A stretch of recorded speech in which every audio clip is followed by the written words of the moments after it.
Ever since the iPhone 15 Pro came out, I've been impressed with YouTubers creating content that rivals $3,000 cameras like the Sony FX3. With some good lighting and audio, you can get shots that people would never suspect that you're using a smartphone camera. However, to get the best video quality to do things like color grading, you're going to want to use the ProRes codec.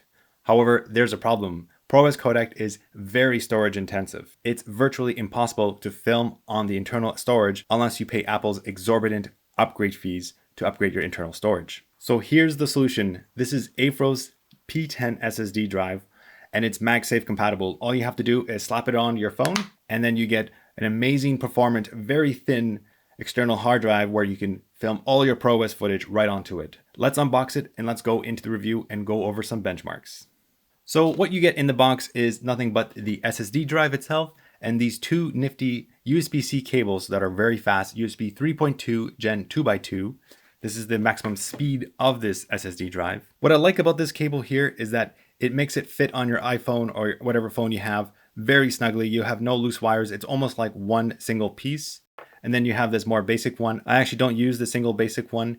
It doesn't fit very well on my current setup, but you have this one as well. You can maybe plug it into your Mac Mini or other device like your laptop. Now, obviously the interface is USB-C, which means that you can plug it in any other device, for example, my Mac Mini, and you can have it function as a basic external hard drive. It doesn't necessarily need to be in an iPhone. For example, I can also plug it into my Android phone as well. The read and write speeds are up to 2000 megabytes per second. However, there is a caveat, and I'll talk about that later for Apple devices. Now, my first impressions of this SSD was that it is ridiculously small. If you compare it to other SSD drives, for example, this one over here, your basic SanDisk, I have to say it is way lighter, way smaller, just very thin. It measures at 6.5 millimeters and it is very, very thin. For comparison, you can see this other one here.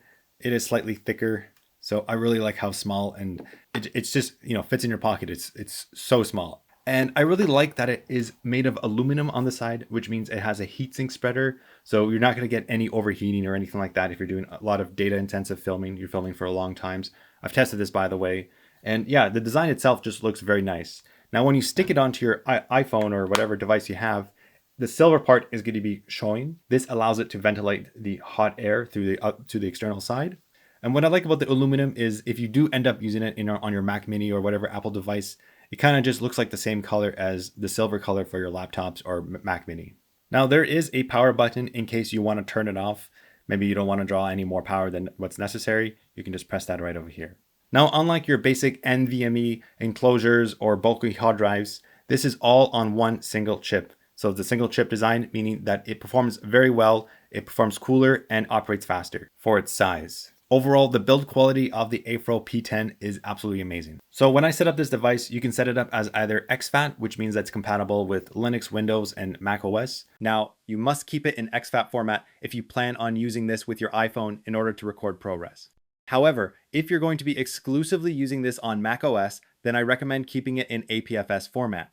Although exFAT is fine, I benchmarked both of them and they are the same speeds, but APFS gives you more Mac OS features like Spotlight indexing and optional disk encryption. Now, of course, you can use this SSD on any other device, for example, Steam Deck, Linux device, Windows machines, it doesn't matter, just keep it in exFAT format in that case. So I benchmarked the Aiffro P10 with other external hard drives and I found that it performs very, very well.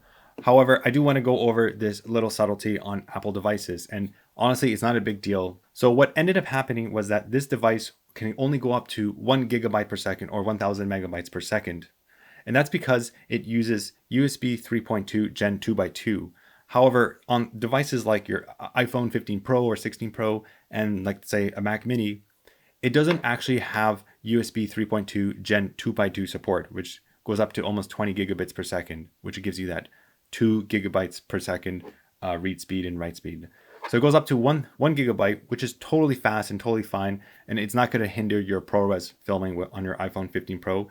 It's actually an issue with the Apple devices. They just don't support the highest spec USB 3.2. Now, if this supported USB 4.0 or Thunderbolt, you would get those higher speeds on those devices, but this is not supported currently. So looking at the speed of these benchmarks, as you can see, I've used Blackmagic Disk and other amorphous Crystal Mark benchmark, and I have to say the performance is top notch. It beats my Samsung T5 out of the water. It's extremely fast, and most importantly, it is very reliable. I've been using this SSD for video editing, using external apps on it as well, just to test it on my Mac Mini, and it has been very, very stable, no disconnections or anything like that. It never overheated when I was using intensively doing a lot of data transfers. So this is very dependable, and I like the fact that it is so small and compact. Now, if you were to use this on an Android phone, unfortunately, you can't film directly on it, at least with the current native app. But what's nice about this is that you can transfer footage as you film onto internal storage. You can just set up little automation to transfer it onto the external hard drive. It moves really fast because it uses the highest speeds.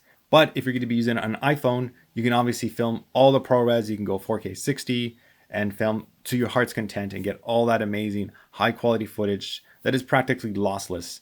What's really great about ProRes is that you can compress it many times with ProRes and it maintains the picture quality. Whereas if you film it in the more popular codecs like HEVC or H.264, there's a lot of compression artifacts, especially when you compress it and then redistribute again. Maybe you transfer to other people, other apps.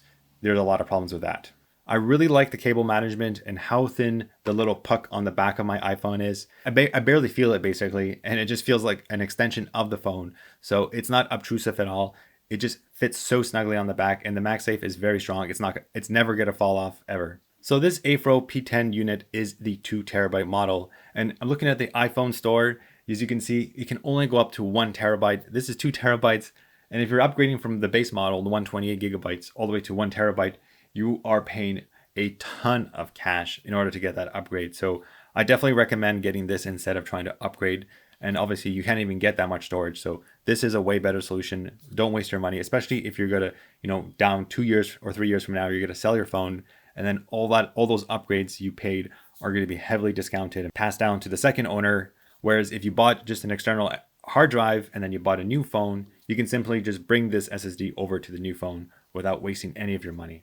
All right, so what are my final thoughts of the Aiffro P10 external SSD drive? Well, I have to say this is an amazing little drive. I just love how small, compact, lightweight it is.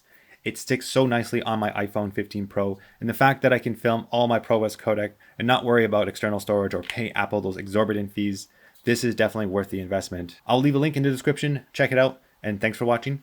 I'll see you in the next video.